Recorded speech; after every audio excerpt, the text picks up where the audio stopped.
Pai, Filho e Espírito Santo. Então, quem é ele? Bem, quando ele é Deus, o Criador, certo? Ele é o Criador e doador de toda a vida, certo? Ele é o Gênesis, a origem de tudo que existe. Esse é Deus, Yahweh, Jeová, o Deus de o universo. Mas então, o homem cai em pecado e Gênesis 11:1 diz que a semente gera segundo a sua própria espécie, o que significa que para uma coisa ser redimida, só pode ser redimida por algo do mesmo tipo. Então Deus é espírito, o homem caído no jardim precisa ser redimido pela semente do mesmo tipo. Então ele se torna Jesus Cristo, humano, certo? Porque agora ele tem que nos redimir, e então ele morre na cruz, certo? No terceiro dia de manhã, ele volta, se levanta com todo o poder. Mas o que acontece quando ele vai embora? Ele deixa o Espírito Santo, e o Espírito Santo é a evidência no reino terrestre de que ele esteve aqui, e ele é a parte da Trindade que não podemos ver, só podemos sentir e perceber. Lemos sobre ele nas Escrituras, por isso devemos andar por fé, não por vista. Então quem é ele? Bem, ele é Pai, ele é Filho, ele é Espírito Santo, ele é Criador, ele é irmão mais velho e ele é o Espírito Santo. E a melhor maneira que eu posso explicar isso é, uma vez alguém me fez essa pergunta, eu disse, bem, não é tão absurdo acreditar que Deus pode ser três coisas. Ok, então pegue rápido e Scott, você é o pai dos seus filhos, mas também é o marido da sua esposa e também está me entrevistando, então isso significa que você é um empreendedor. Você não precisa deixar de ser nenhuma dessas coisas para se tornar quem você é. Você pode ser todas essas três coisas simultaneamente, mas depende de onde você está quando você atua, essa parte da sua personalidade. Então, Deus é complicado, mas ele é simplista, e eu disse tudo isso e ainda não sabemos quem ele é. Eu acho que muitas pessoas têm uma dificuldade muito grande em entender o lugar que Deus tem em suas vidas.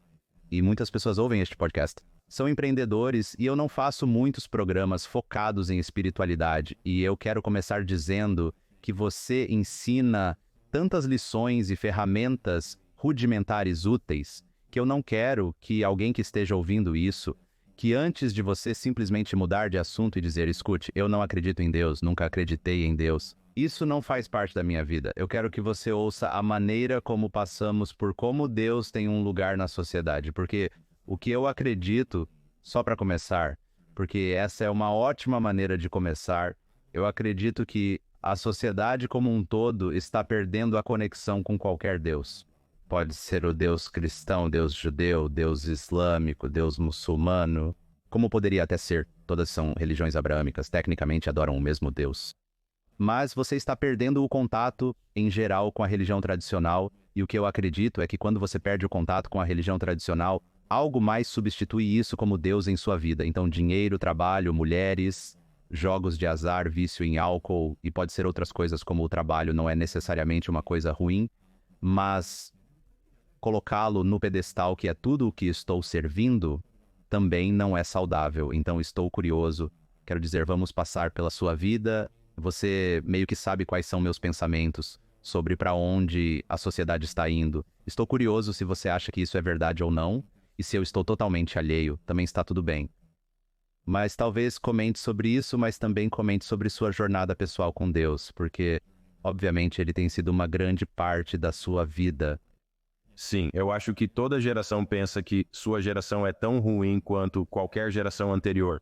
Porque aqui você está e aqui você testemunha. Vamos voltar no tempo.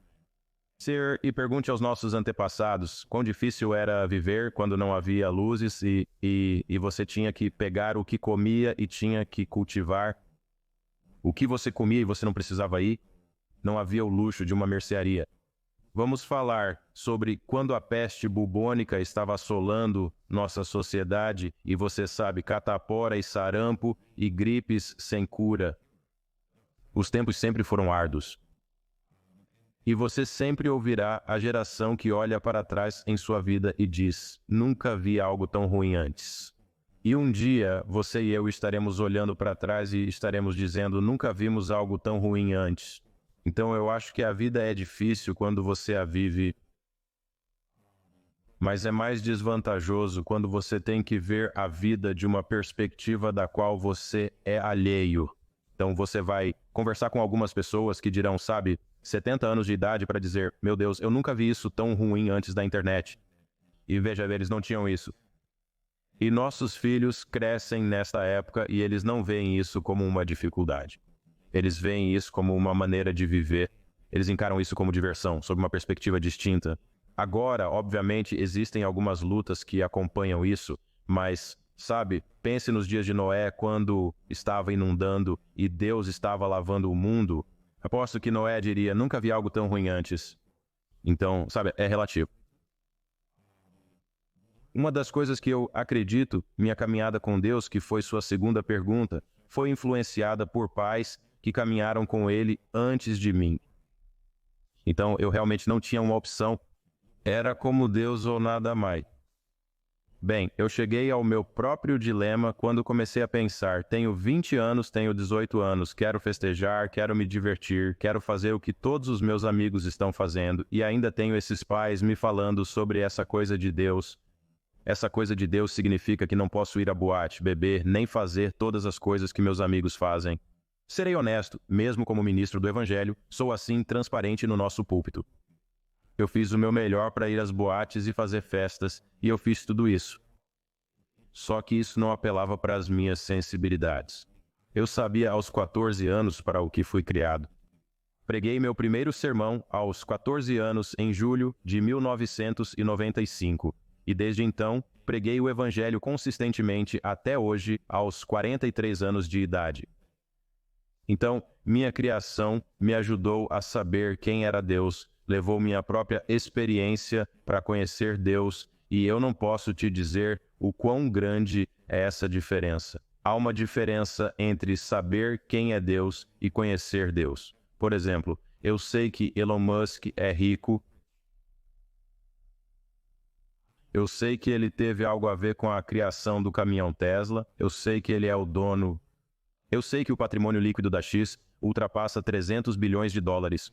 No ano passado, eu estava em um show de comédia, e ele estava a poucas pessoas de distância de mim, então eu sei que ele compareceu àquele show, mas não o conheço pessoalmente. Eu não o conheço e ele não me conhece, e essa é a diferença entre saber quem é Deus e conhecer Deus. Você acha que, baseado no que acabei de mencionar, onde as pessoas estão substituindo Deus por outros itens, coisas e vícios, você acha que isso está correto ou estou totalmente equivocado? Não. Eu acredito que eles estão. Eu acredito que sempre estiveram. Vamos voltar às escrituras do Antigo Testamento. Há uma escritura que diz, sobre esta rocha construirei minha igreja e os portões do inferno não prevalecerão contra ela. O contexto dessa escritura era que Jesus estava em meio a um penhasco de rochas e eles começaram a gravar ídolos nas rochas. Jesus chega e diz que não se deve adorar esses ídolos. Você deve me adorar. Sobre esta rocha construirei minha igreja, e os portões do inferno não prevalecerão contra ela. As pessoas sempre buscaram substituir Deus por outra coisa. Os filhos de Israel estiveram no deserto por 400 anos porque tentaram substituir Deus por algo mais. Os egípcios tiveram as 10 pragas sobre eles porque tentaram substituir Deus por algo mais. Geração após geração, nosso. Eu acho que você diria que nossa substituição não é uma imagem dourada, como os 3 meninos hebreus com Nabucodonosor no capítulo 3 de Daniel, não é isso? O nosso talvez seja dinheiro, ou talvez a internet, talvez fama, talvez notoriedade. Cada geração tem seu calcanhar de Aquiles, mas não somos únicos nisso. Este é um problema humano fundamental. O que quer que Eva tenha feito no jardim, o que quer que ela tenha mordido, era um ídolo, porque ela decidiu obter frutos dele ao invés do Criador. E desde aquele ponto em diante, com Adão e Eva, nós perpetuamos esse ciclo e não acabará até que, de acordo com nossa fé, até que Jesus retorne. E aqueles de nós que o aceitaram como Senhor e Salvador serão arrebatados num piscar de olhos. E aqueles que morreram antes de nós serão ressuscitados do chão e iremos para o céu, e nossos corpos mortais serão transformados em corpos imortais e estaremos no céu com o inferno. Agora, sem fé, isso parece ridículo de acreditar. Pode parecer loucura, mas sempre digo às pessoas, pois sei que é difícil ter fé e acreditar em Deus. Mas aqui está o que eu sempre digo.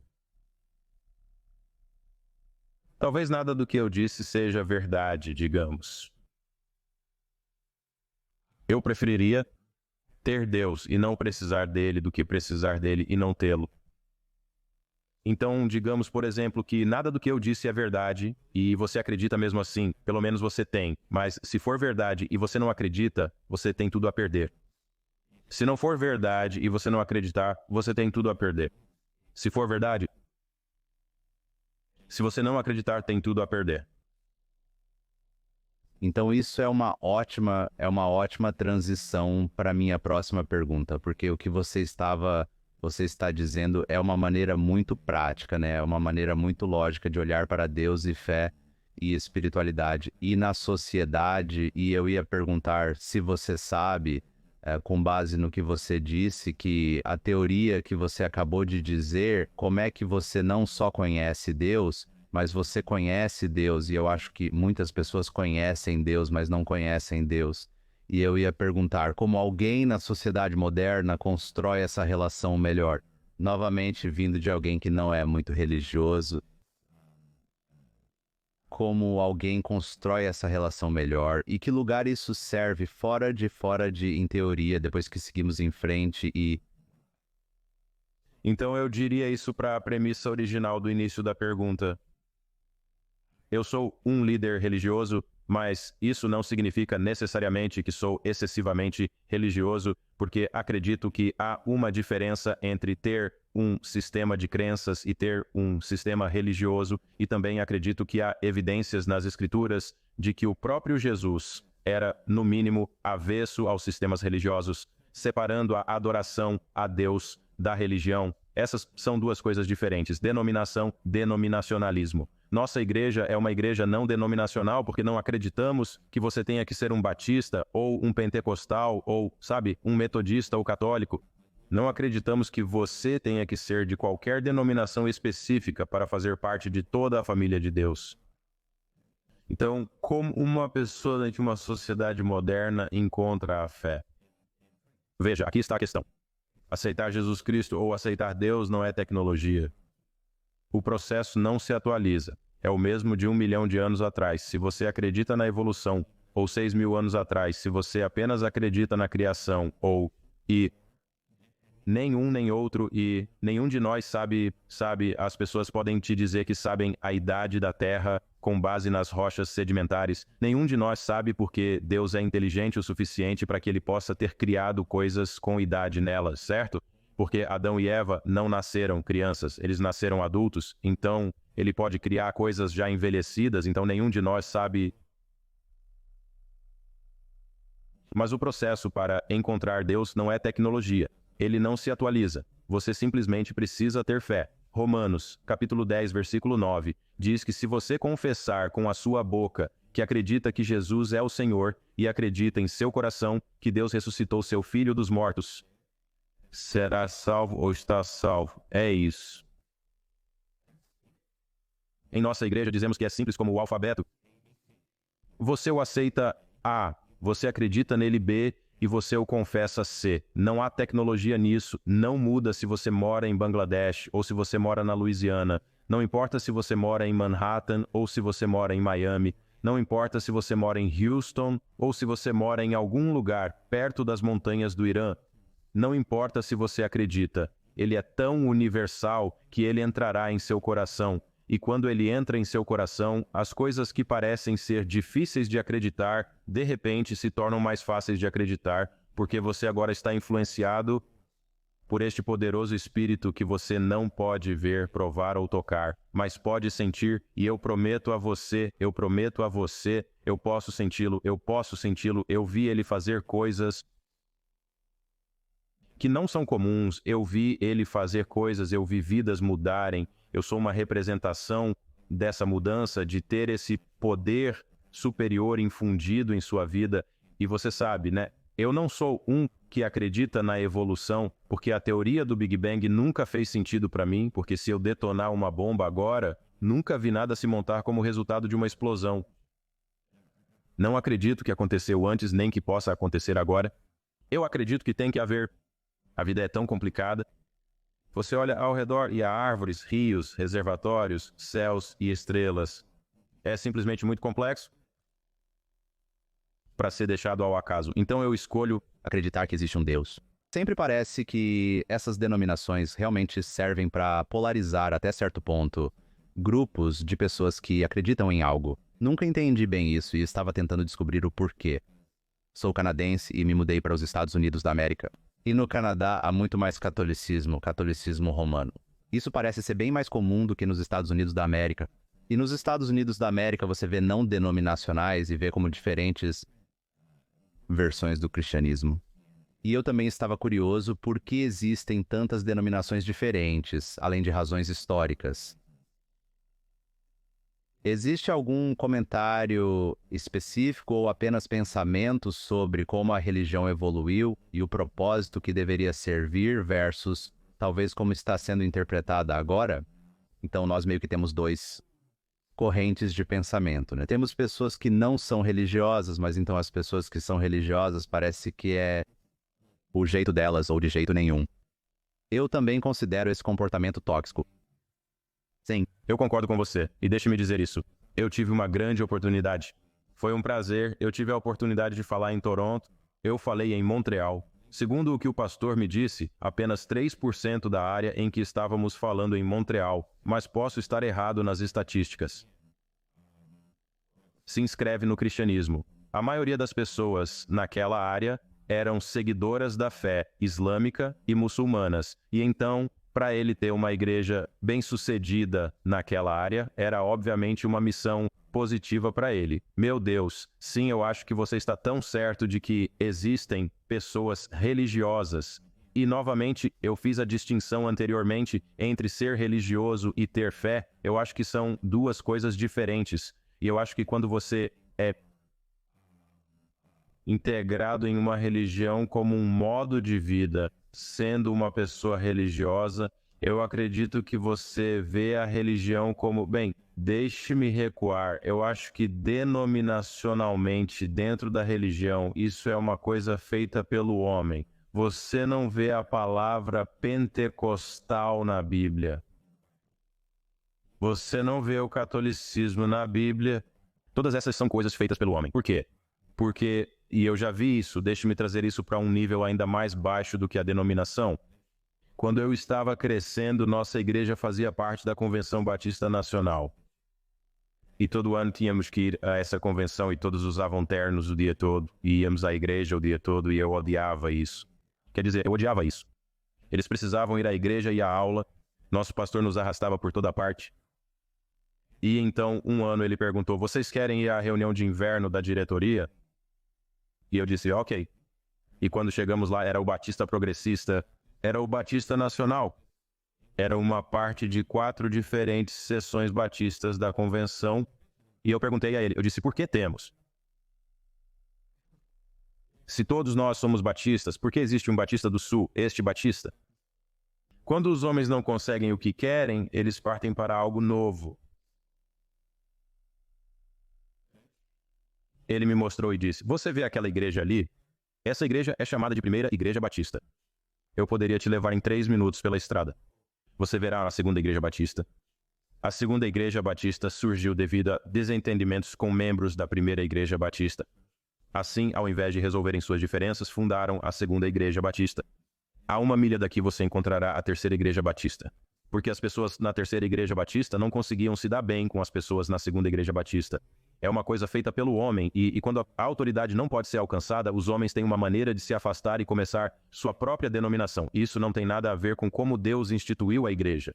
Deus criou um corpo, havia um Senhor, uma fé, um batismo, ele criou um corpo. E é por isso que quando ele volta para nos buscar, ele não está voltando para os batistas, ele não está voltando para os católicos, ele não está voltando para os pentecostais.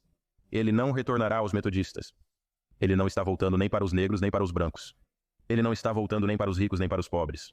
A Bíblia diz que não há mais grego nem gentio. Não há mais masculino ou feminino. Não há mais escravo ou livre. Somos um povo e ele está voltando simplesmente por uma pessoa, aqueles que acreditam. E ele não se importa se você é alto, baixo, rico, pobre, preto, branco, marrom. Ele não se importa. Se você acredita, é por quem ele está voltando e não vai pedir seu cartão de denominação, pois isso não te colocará na frente.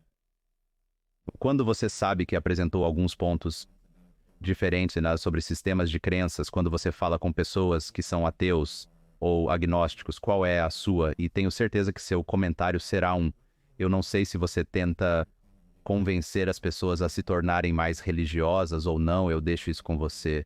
Mas qual é o seu comentário sobre o lugar que a fé e a espiritualidade ocupam na sociedade moderna para alguém que não tem interesse? Sim, É muito...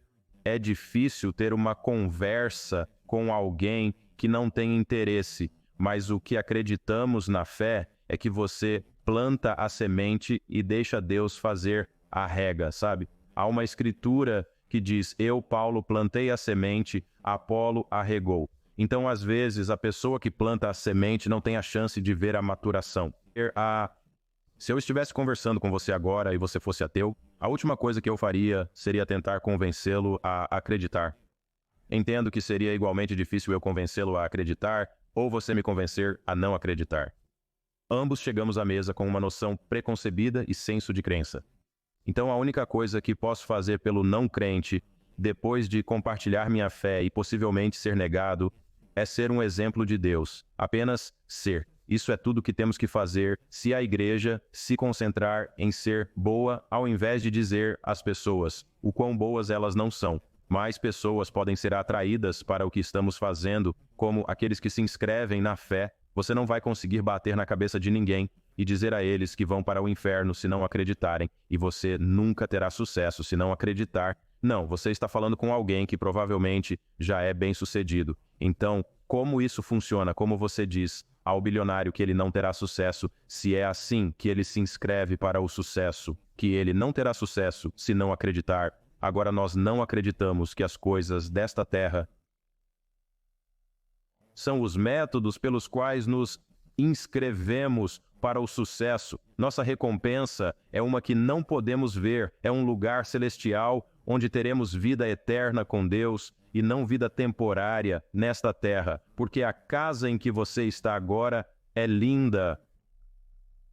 Em 100 anos nem estará de pé. Mas há outro lugar que está lá desde o início dos tempos e estará lá quando o tempo como o conhecemos não existir mais. Eu não posso convencer um ateu disso em tempo real. Mas eu posso ser uma luz brilhando e um exemplo de Deus, e então essa pessoa pode um dia chegar à fé e saber: lembro-me daquele pregador que falou sobre Deus. Estou mais curioso agora porque a vida tem uma maneira de mudar o nosso pensamento. Seja paciente, todos precisam superar esses desafios dessa forma. E a vida, na maior parte das vezes, nos terá a todos aos seus pés, perguntando: o que devo fazer para ser salvo? É nisso que eu acredito, é nisso que acreditamos, e espero ser um exemplo disso na Terra. Não perfeito de forma alguma, mas fazendo o melhor que posso, porque algumas pessoas podem nunca ver Deus, até que me vejam. Ou você, ou minha irmã, ou meu irmão. Então, só temos que ser os melhores reflexos dele possível. Sabe, eu acho que essa é provavelmente a maior crítica à religião. É como se perguntassem, por que não focar apenas em sistemas de crenças, em ser bom, em ser altruísta, em sermos melhores humanos? Eu acho que essa é a parte importante. E então a outra crítica é olhar para as antigas escrituras e ver tanta má interpretação em geral com as antigas escrituras. E eu sei que você é conhecido não apenas pela interpretação de escrituras que podem parecer ultrapassadas ou totalmente desalinhadas com os tempos. E estou curioso para saber como você lida com algumas dessas questões. Problemas mentais, quando você está tentando descobrir, ok, esta é uma escritura que, à primeira vista, parece incrivelmente ofensiva com base nas normas modernas. Então, estou curioso para saber como você reconcilia escrituras desatualizadas ou escrituras que parecem desatualizadas, mas também como você aplica algumas lições do Antigo Testamento, Novo Testamento, né? Qualquer tipo de texto religioso ao presente moderno, sociedade? Sim, novamente, nós falamos que a palavra de Deus não é tecnologia, certo? Então, nunca pode estar desatualizado. As histórias que você lê estão desatualizadas, certo? Então, os filhos de Israel no deserto e o mar vermelho se partindo e Daniel na cova dos leões. Você sabe, todas essas coisas são histórias antigas, mas eu nunca ouvi ninguém dizer no espaço empreendedor que os princípios de pensar realmente rico estão desatualizados. Veja, os princípios não se tornam desatualizados. É incrível como, quando se trata de religião, percebemos que nosso livro está desatualizado. Mas as pessoas ainda estão lendo Outwitting the Devil, elas ainda estão lendo Pensar e Enriquecer. Esses livros são antigos, certo? Eles não têm milhares de anos, mas são antigos. Os princípios não se tornam desatualizados porque o calendário muda. Você tem que acreditar em Jesus Cristo se for para o céu, de acordo com nossa fé. Você tem que aceitá-lo, você tem que acreditar em Deus. Isso não está desatualizado, isso é realmente judicioso e será daqui a 1000 anos, se a Terra permanecer. Então, mas o que eu aprendi a fazer é que eu aprendi a tirar as pessoas da própria história e ver como a própria história é aplicável à sua vida pessoal. Então, se há um personagem na Bíblia, a história é sobre um homem que não conseguia andar por 38 anos. Ele encontra Jesus, que lhe diz para pegar sua cama e andar. O homem começa a andar novamente. A aplicação é que mesmo após 38 anos sem andar, quando Jesus diz para levantar e andar, o homem o faz. Já a pessoa moderna, diante do mesmo comando de Jesus, daria desculpas, dizendo que não faz isso há muito tempo. Talvez você devesse me mandar para terapia primeiro para ver se consigo fazer isso. E talvez se você tivesse muletas, porque eu não quero forçar isso, sabe? Talvez você tenha uma bengala ou algumas muletas para que eu possa me adaptar gradualmente. Você vai perder o milagre, porque se Deus te disse para fazer isso, então Ele já resolveu as outras circunstâncias que te impediriam de conseguir fazer isso. Ele nunca te colocará em uma posição onde você não tenha a força para obedecê-lo. Então, eu descobri uma maneira, com minha mente finita, de pegar uma história antiga e torná-la aplicável aos tempos atuais e espero que, quando eu estiver pregando, você se veja na escritura e não no personagem que estava no texto original. Espero que isso faça sentido. Eu quero que você se veja nisso. Não é a sua filha que está doente? A filha de Jairo estava doente. Tire-o de lá. Esqueça a filha de 12 anos dele. Coloque sua filha de 4 anos lá. Coloque sua filha de 10 anos lá. E quando você se concentra em seus princípios e no que ele fez para que Deus curasse sua filha, então a pergunta é, você passaria pelo mesmo para que ele curasse a sua? Quais são seus pensamentos sobre todas essas outras saídas espirituais que as pessoas adotam? Não conheço nenhum deles, mas gosto e estou pensando em um. Não é espiritual per se, mas é uma versão de espiritualidade, como as pessoas acreditam em astrologia ou coisas assim. O que é isso? O que é essa saída que as pessoas estão procurando? Sim, eu acho que as pessoas estão apenas procurando respostas. E quando não há intimidade com Deus, quando há um vazio, você ouvirá outra voz, sabe? Porque Deus é um astrólogo. Ele criou estrelas. Na verdade, foi uma estrela que mostrou aos magos onde ele estava quando nasceu. Então ele é um astrólogo. Acho que nos metemos em problemas quando procuramos soluções fora de Deus. É realmente isso que importa. Quando você procura fora de Deus por outra solução para uma questão espiritual, então você está seguindo um caminho que leva a um beco sem saída. Sabe, eu realmente acredito que tudo o que estamos tentando descobrir, toda a sabedoria do mundo já foi realmente descoberta e estamos apenas tentando reinventar a roda na maioria das vezes. Sabe, você conhece as escrituras muito melhor do que eu. Pode dar um exemplo de sabedoria que tem milhares de anos e que provavelmente substituiria, sabe, Pense e Enriqueça ou qualquer outro texto moderno que estamos tentando estudar e aprender como construir um negócio, ou construir uma vida, ou desenvolver pessoalmente, porque eu sei que todas essas coisas já estão lá, deixa-me te contar. E eu sou um empreendedor. A propósito, sabe? Eu tenho negócios, sabe? Eu sou um autor, o qual vamos falar hoje. Eu quero falar sobre algumas lições nos livros. Eu acredito em negócios agora. Agora, Paulo, que escreveu metade do Novo Testamento, era um fabricante de tendas, ele era um homem de negócios. Então, eu acredito em negócios, eu vou te dizer isso. quase todos os livros de negócios que eu já li.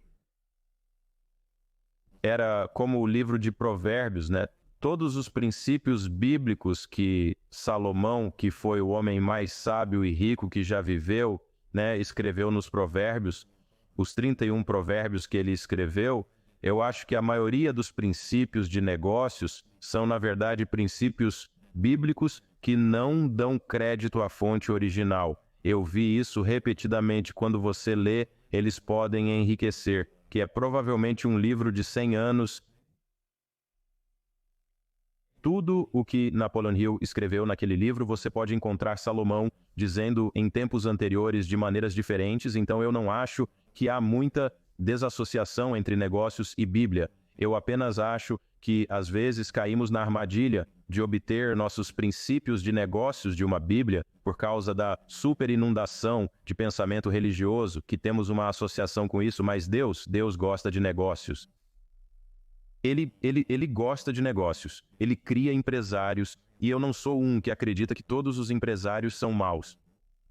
Eu estava conversando com um rico empresário um dia. E quando eu digo rico, não estou falando sobre Scott. Scott, não estou me referindo a ter $1 milhão no banco. Estou falando de uma pessoa que ganha 2 milhões por dia. Muito rico. E ele veio até mim e disse, eu estou apenas com medo. Eu disse, por quê? Ele disse, porque a Bíblia diz que é mais difícil para um homem rico chegar ao céu do que para um camelo passar pelo buraco de uma agulha. E eu olhei para ele e pensei comigo mesmo, veja o que a religião fez com ele, porque ele está pensando em uma agulha de alfinete e tentando passar um camelo inteiro por ela, e o que essa escritura estava realmente se referindo é um buraco na parede oeste em Jerusalém. E toda vez que ele atravessava este buraco na parede, seu camelo teria que chegar ao buraco na parede e tirar todas as posses que o dono colocou nas costas do camelo para que o camelo pudesse passar por este buraco na parede. E o buraco na parede era chamado de olho da agulha. Então a Bíblia diz que é mais difícil para um homem rico passar pelo olho da agulha do que o camelo, mais difícil para um homem rico entrar no reino do que para um camelo passar pelo olho de uma agulha. Não estava falando sobre algo que era impossível. Estava falando sobre algo em que você tem que se importar mais em chegar até Deus do que tentar trazer suas posses consigo. Mas veja, se não explicarmos essas coisas, então teremos uma geração biblicamente analfabeta que pressupõe e interpreta mal o texto, o que faz Deus parecer cruel e faz Deus parecer desconhecido.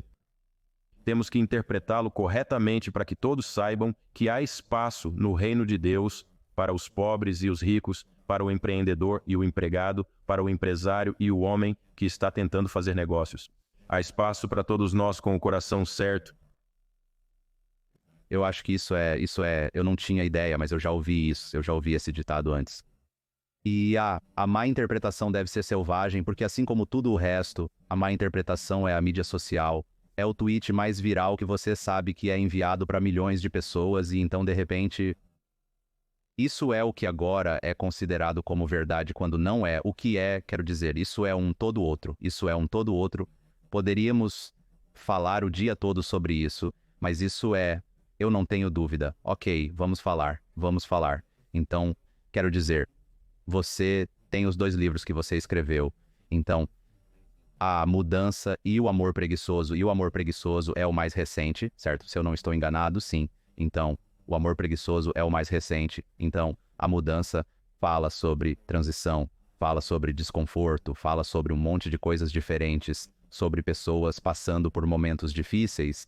Mas o amor preguiçoso é mais ou menos focado em relacionamentos, pelo que eu entendo, e eu acho que eu quero entender. Primeiro de tudo, eu sempre gosto de perguntar aos autores por que de todos os problemas que você vê em sua congregação, por que esses são os problemas particulares que você decidiu gastar? Porque eu sei o quanto é difícil escrever um livro. Não é fácil. Então, você conscientemente era como isso. E isso é o que eu quero dissecar. Isso é o que eu quero desempacotar. Por que é isso? Sabe, Scott, este mundo é tão cruel, este mundo é tão cruel. O mundo em que minha filha e seus filhos estão crescendo é tão cruel. Os Beatles acertaram. Tudo que você precisa é amor. Acredito firmemente que as Escrituras afirmam que o amor cobre uma multidão de pecados. O amor é a resposta mais fundamental e forte para cada pergunta que você e eu temos debatido ou que você tem me ouvido discutir. Alguns membros da sua audiência dirão que entendem um pouco disso, mas não estão totalmente cientes. Mas Deus é amor, conforme afirma a Escritura? Então, ao decidir enfrentar isso, eu não o vi como trivial em comparação a todos os outros males com os quais o mundo está enfrentando. Este é o problema principal. Este é o problema principal. A falta de amor torna a nossa política tão cruel. A falta de amor é o que faz uma pessoa pegar um AK-47 e atirar em uma escola. A falta de amor é o motivo de programas como Guerras de Vizinhos e outros programas desse tipo podem existir, onde você vê vizinhos brigando por causa de latas de lixo, ultrapassando as linhas de propriedade. Quer dizer, você está brincando comigo? Estamos assistindo isso na televisão. A falta de amor é a razão pela qual você pode assistir a um vídeo viral online. E é algo que eu pessoalmente não gosto de fazer piada com as pessoas, e eu pessoalmente não gosto de estar perto de pessoas que fazem isso. Eu pessoalmente talvez seja a favor dos azarões, então se eu vejo alguém sendo ridicularizado, e eu sei que é comigo, minha filha de 12 anos, ela se meteu em problemas na escola outro dia. Eu perguntei o que aconteceu, ela disse, bem, eles estavam fazendo piada com minha amiga e eu os coloquei no lugar. E eu disse, sei de onde ela tirou isso, ela pegou de mim, tenho que ser honesto com você, e então este é o problema principal. O amor é o problema principal, não há mais nada além disso. Não há mais nada para falar. Então quando eu decidi fazer isso... Porque amor preguiçoso. Porque a maioria dos amores é preguiçoso, é uma coisa tão difícil de realizar. Amor verdadeiro, autossacrifício, amar alguém que te machuca, amar alguém que te ofende, amar alguém que não te deseja nada de bom e você ainda tem que aparecer com um espírito amoroso, isso exige muito. E eu descobri através da minha pesquisa, através da Bíblia, e a Bíblia diz em Hebreus 6:10 que eu não gostaria que você se tornasse preguiçoso em seu trabalho e em seu amor, e quando eu li essa escritura, eu pensei que a maioria das pessoas usa a palavra preguiçoso, e normalmente é sobre ética de trabalho.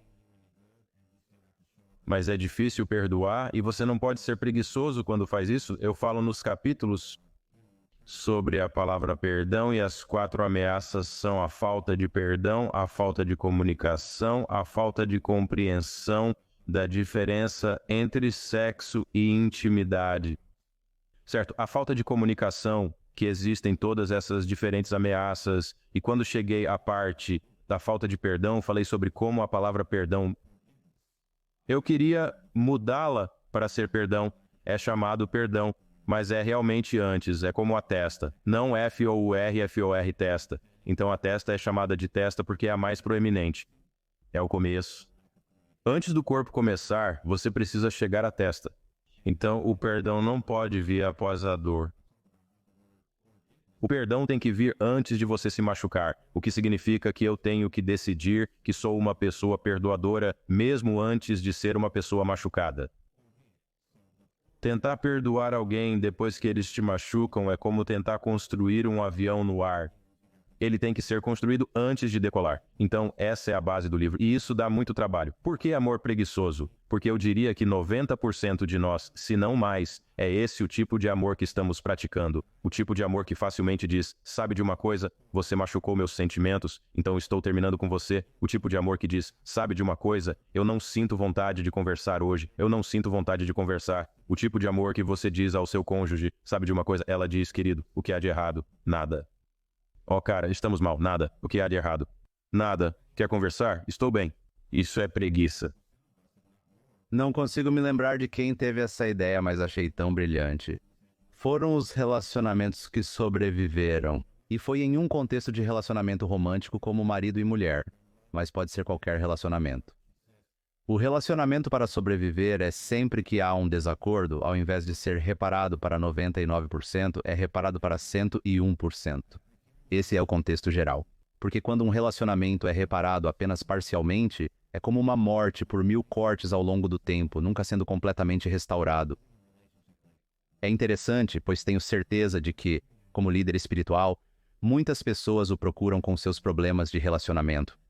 E você fala sobre amor preguiçoso, como você acabou de mencionar, e isso é o problema que faz as pessoas em 5, 10, 15, 20 anos se separarem e despedaçarem a família e seguirem seus próprios caminhos. Então, em um contexto romântico, mesmo em um relacionamento de negócios, contexto de amizade, de todas as pessoas com quem você falou, qual é o segredo para reparar relacionamentos para 100%, além do que você acabou de mencionar, antes de entrar em um desacordo dizendo que vou ser uma pessoa perdoadora, porque eu acho que é isso? É mais fácil falar do que fazer, pois quando você diz isso e algo acontece, você fica tipo, merda, agora realmente tenho que ser uma pessoa que perdoa. E acho que é aí que muitos falham. Sim. Então eu acho que é a maneira mais fácil de chegar lá, e eu acho que existem várias maneiras de chegar ao fim dessa estrada, mas eu acho que o que eu descobri é que são necessárias quantidades copiosas de comunicação. Obviamente, somos seres humanos, não seres fazendo, então temos que nos dar crédito que leva tempo para se tornar qualquer coisa. Então não se castigue se você acertar uma vez e depois errar 5 vezes depois disso. Você vai chegar lá eventualmente. Isso não é sobre perfeição, isso é sobre fazer o seu melhor. E então eu diria, sabe, para as pessoas que acham que é mais fácil falar do que fazer, mas nada pode ser feito até você começar a fazer. Então, se você vai ficar no lado do mais fácil falar do que fazer e nunca fazer, então nunca será feito. Você tem que tentar, você tem que dar algum esforço. Você tem que dizer, sabe, a coisa que eu estou fazendo não está funcionando, então deixe-me tentar a de outra pessoa. E então aqui está a segunda coisa, Scott. Eu acho que temos que eliminar essa nova regra de 50 por 50 no relacionamento. Eu acho que este é o verdadeiro problema, porque se você teve um dia difícil, provavelmente não tem 50 para dar ao seu cônjuge. Veja, não é sobre me encontrar no meio, é sobre me encontrar onde eu estou. E quando somos íntimos, e quando eu digo no livro, intimidade realmente significa intimidade. Quando você vê dentro de mim, você reconhece que algo está errado hoje. Ah, sabe, ele só tem 70 hoje, eu vou dar os 30 amanhã. Você pode ter 10, mas porque somos íntimos, eu vejo e vou trazer os 90. Então eu vou te encontrar onde você está.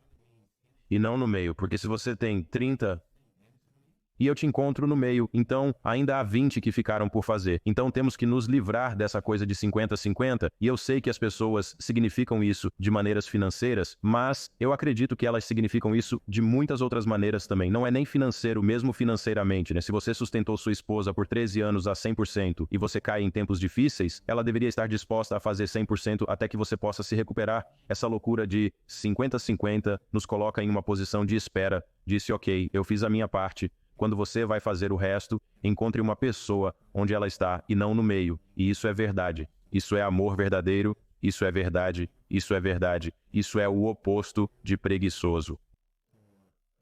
Quais são os 4 tipos de amor? E eu acho que esses são, princípios mais antigos, né? Os tipos gregos de amor sobre os quais você fala. E eu não quero pronunciar errado esses, porque eu não falo grego. Mas quais são esses 4 tipos de amor? Nunca tinha ouvido falar disso antes. Acho fascinante. Como eles afetam os relacionamentos? Então, existem palavras gregas, e então a primeira é agape. Agape é o tipo de amor que descreve a conexão divina humana.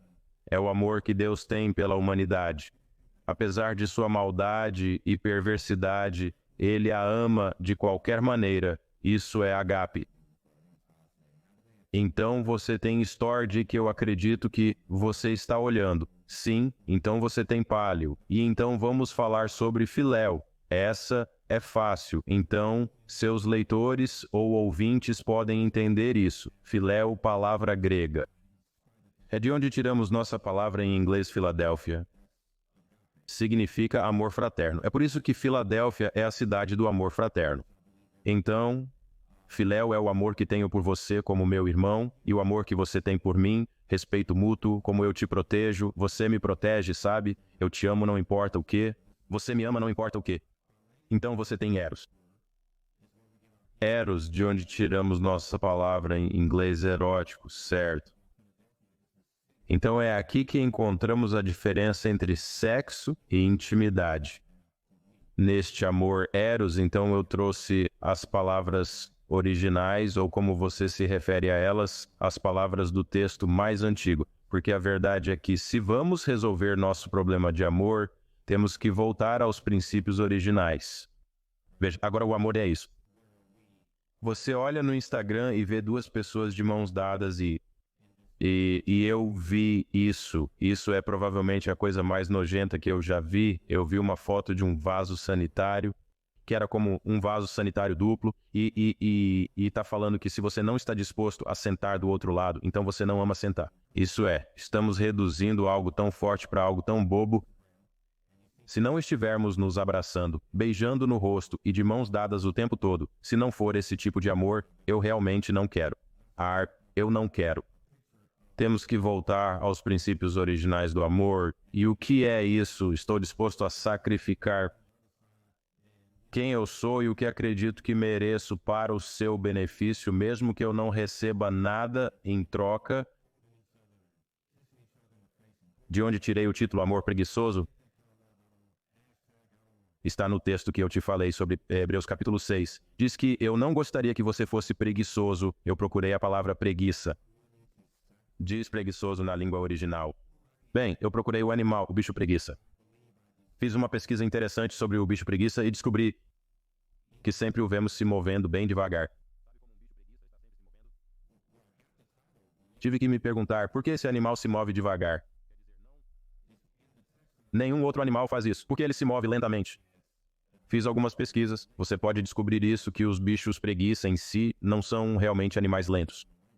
Fiz algumas pesquisas. Você pode descobrir que os bichos preguiça em si não são realmente animais lentos. A folha que eles comem na natureza em sua dieta realmente contribui para a preguiça, porque eles estão literalmente chapados como resultado da interação química da folha com seu sistema. Então, quando você os vê se movendo devagar, eles estão sob a influência de sua dieta. E foi quando eu percebi que quando as pessoas acham o que eu estou dizendo difícil de entender, é porque elas têm que lidar com o que digerem, quem criou os estilos de apego, o que você viu crescendo como uma criança, como era o relacionamento em sua casa, porque isso é o que te informa psicologicamente. E o que eu estou dizendo pode ser estranho para alguém, não significa que está errado. Pode ser a folha que eles estão comendo, pode ser a árvore da qual eles se alimentaram durante toda a vida, o que contribui para como a mente deles funciona quando ouvem informações introduzidas que não são uma parte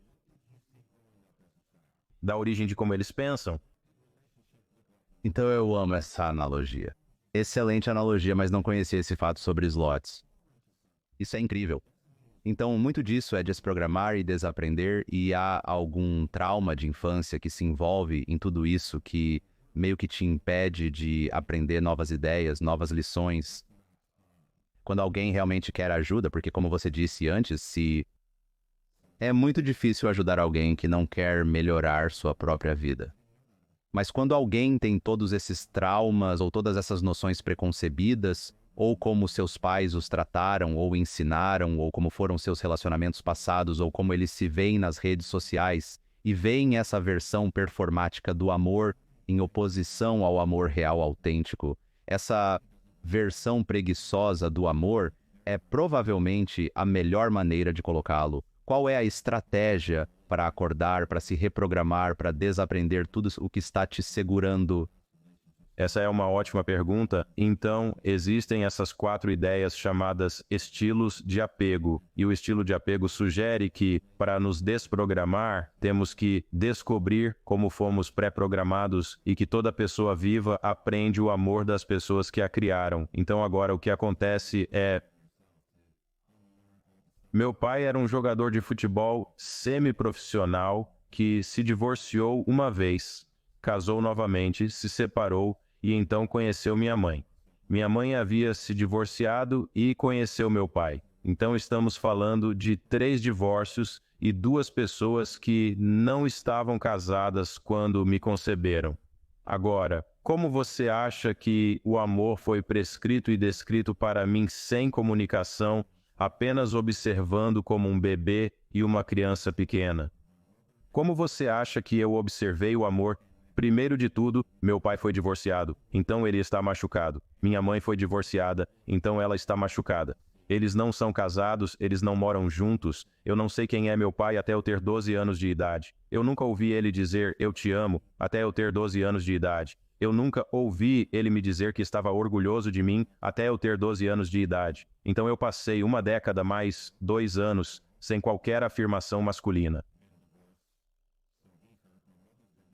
E agora eu tenho uma mãe que está criando um filho único, que é divorciada. Então meu estilo de apego está conectado a como ela me amou em sua própria dor. Você tem um estilo de apego ansioso. Você tem um estilo de apego ambivalente. Você tem um bom chamado estilo de apego seguro. E isso não é eu tentando ser um terapeuta. Isso é deixar você saber que é impossível. Até que se você for desprogramar e reaprender, é impossível aprender a amar até que você volte e descubra como você foi amado. E isso é tão importante quando você aparece em seus relacionamentos com seus cônjuges, porque em vez de discutir e brigar, o que todos nós fazemos, o que deveríamos estar fazendo é entrevistando mães e avós e primos e padrastos e descobrindo como a Suzy era quando ela tinha 3 anos, para que você possa aprender a aparecer para ela quando ela tiver 33 anos. Se você não voltar, vai ser muito difícil ir. Porque você fala sobre outro tópico que você aborda. O amor preguiçoso é o amor ativo versus o amor passivo. E isso faz parte desse quadro. Isso faz parte do amor ativo, porque, novamente, se você apenas olhar para o jeito. A sociedade meio que nos vende a ideia de amor em um relacionamento. Deveria ser natural, deveria ser orgânico, deveria ser fácil, deveria parecer que simplesmente acontece, certo? Porque isso é o que acreditamos ao crescer. Vamos apenas encontrar aquela pessoa e vai ser como um final feliz para sempre. E eu quero dizer, você teve relacionamentos, eu tive relacionamentos e, independentemente de serem de longo prazo, curto prazo, casados, não casados, namorada, sempre é desafiador e ativo. Se você acha que é fácil, não vai durar, que é basicamente a conclusão. E não é Romeu e Julieta. Não sou eu parado no jardim de flores, olhando para Julieta empoleirada em um balcão com cabelos longos cuidados pela Herbal Essence. E algumas dessas coisas estão nisso. Mas no final do dia, isso não é um roteiro. São 2 pessoas se unindo que foram amadas e tentando perfeitamente descobrir como se amar perfeitamente, o que é um exercício muito difícil e você precisa ser ativo para evitar a armadilha do amor preguiçoso. Eu acho que uma das coisas sobre amor ou relacionamentos que não é verdade é que você não encontra felicidade em nenhum relacionamento. Eu apenas vejo tantas pessoas dizendo que só querem ser felizes. Eu digo às pessoas, se você está procurando um relacionamento para te fazer feliz, não está lá. Relacionamentos em si não abrigam felicidade. A felicidade é um trabalho interno que você deve cultivar. Ou você precisa desenvolvê-la com o tempo. Mas se você quiser ser feliz, é um trabalho interno. Comece por dentro de si mesmo. E é possível ser feliz assim, mesmo se você estiver em um relacionamento com uma pessoa infeliz. Número 2, o mesmo se aplica à religião. O equívoco é que nós somos perfeitos aqui, ouça. Religião e fé estão tão cheias de indivíduos imperfeitos quanto aqueles que não são religiosos ou sem fé, que não somos super-humanos, não temos nada. Se você me cortar, eu sangro, certo? Se você me socar, provavelmente vou revidar, sabe? Quero dizer, é apenas a natureza humana das coisas e então você não se torna religioso. Para ser melhor, Você aceita Deus para poder ser salvo das consequências do inferno. É isso que é. Você aceita Deus porque você acredita que existe outro lugar para onde você vai depois que tudo acaba. E, no processo, você faz o melhor que pode para seguir suas leis e moralidades. Desculpe-me. Para seguir suas leis e moralidades e para garantir que você faça o melhor que pode para deixá-lo orgulhoso de quem você é. Esse é o objetivo. Não é ser um super-humano, ou você anda por aí e as pessoas podem apenas ver a auréola acima da sua cabeça e você sabe, flutuando nas nuvens e tudo, é Deus te abençoe, irmão. Como você realmente não vai alcançar pessoas reais. Se você não tiver mais realidade em você, meu pai biológico e pastor costumava dizer, sabe, o problema com a maioria das pessoas é que elas estão tão focadas no céu que não são de nenhuma utilidade terrena, tão focado no céu que você esquece que tem que ser um exemplo para as pessoas na Terra antes de chegar lá. Então essas são as duas respostas que tenho para a pergunta, não tenho certeza se elas atendem aos critérios. Mas é isso aí. Primeiro, isso é Um podcast, não há critérios, eu aprecio, isso é apenas boas ideias e bons pensamentos. Exatamente, não há critérios para isso. Eu amo tudo isso. Se você fosse, quero dizer, você sabe, você colocou muito neste livro, mas obviamente você está sempre evoluindo e mudando e está vendo novos problemas e novas oportunidades, e as pessoas estão vindo até você com novas ideias. Qual é uma coisa que você gostaria de ter mantido no livro ou colocado no livro que você não colocou? Eu não sei, tenho algo que eu não coloquei lá que eu... Ou pode ser algo que surgiu recentemente que se relaciona com esses dois tópicos, que é mais relevante em 2024, com eleições à vista e estresses financeiros globais e...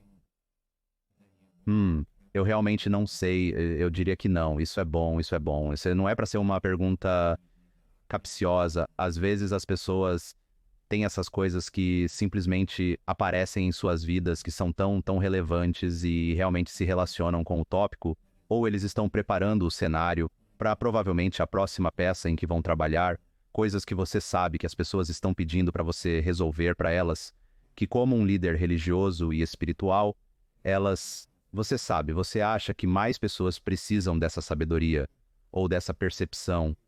sim, eu acho que tenho alguns outros livros. Espero que você e eu possamos conversar sobre eles no futuro, que já estão na mesa. Mas, no que diz respeito a este trabalho, acho que coloquei tudo nele que precisava.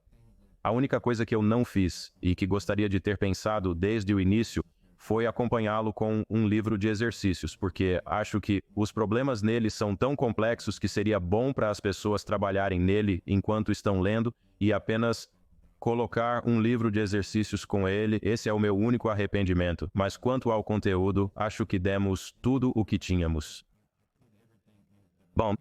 Bom, qual é uma ideia que eu não mencionei que você acha importante que as pessoas saibam? Sabe, a maioria dos podcasts e entrevistas que eu tenho feito em torno deste livro, e isso é algo que você não fez, e eu não estou dizendo que é certo ou errado, a maioria dos podcasters, eles encontram tópicos quentes, e então eles me fazem perguntas sobre tópicos quentes, e você tem que ser muito cuidadoso, porque sabe, eles estão procurando por um momento viral e todo esse tipo de coisa. Eu espero que a entrevista em si seja viral, e nós não temos que dizer nada louco para conseguir As pessoas para assistir. Mas ouça, cara, eu sempre tento focar em bom conteúdo e ensinar as pessoas e ajudá-las a melhorar. Eu não acho que o viral faz isso. O conteúdo é bom, sim. Eu agradeço isso, mas sabe, uma das coisas que me perguntam repetidamente é tipo, o que que aconteceu? O que que você pensa quando essa pessoa disse isso? E o que que você pensa quando outra pessoa disse isso? E você me perguntou por que que eu escrevi o livro sobre amor preguiçoso, e Scott, é porque eu só quero descobrir por que estamos sempre brigando. Brigamos por tudo. Não podemos eleger um presidente sem brigar. Não podemos falar sobre direitos reprodutivos sem brigar. Não podemos falar sobre votação sem brigar. Não podemos falar sobre educação sem brigar. Não podemos falar sobre política internacional sem brigar. Não podemos falar sobre religião sem brigar. Não podemos, se você disser uma coisa sobre relacionamentos, alguém vai vir e dizer que isso não é verdade. Não podemos falar sobre direitos das mulheres e direitos dos homens. Se você fala sobre direitos dos homens, então vão dizer, e os direitos das mulheres? Se você fala sobre direitos das mulheres e os direitos dos homens, não podemos. Eu só gostaria que nós nos amássemos mais e brigássemos um pouco menos, porque depois que terminamos de brigar uns com os outros, depois de terminarmos de castrar todos os nossos líderes, depois de terminarmos de expor e cancelar todo mundo, vamos olhar para cima e vamos precisar de um líder. E todos vão perguntar, onde está o líder? E vamos ter que, como sociedade, entender que contribuímos para a desintegração e queda de tantos grandes homens e mulheres que não eram piores do que as pessoas que os destruíram. E é isso que eu realmente acredito.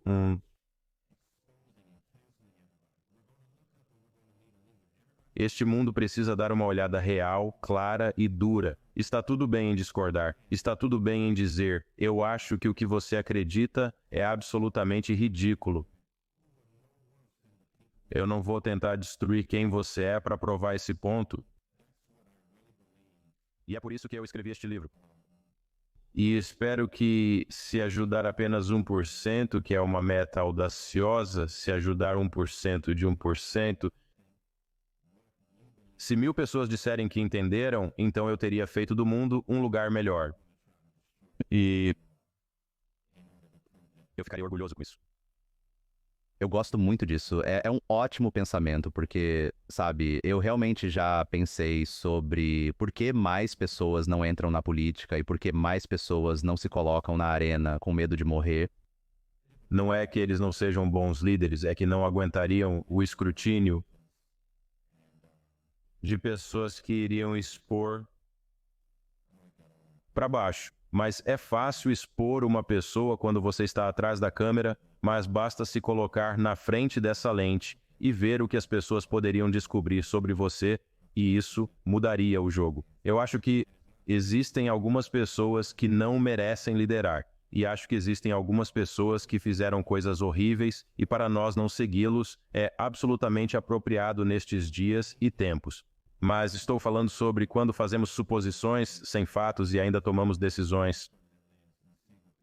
Eu estava conversando com um dos blogueiros nesses podcasts e eu disse para essa pessoa, sabe, é muito difícil ouvir alguém que cobre a indignação que não cobriu a história.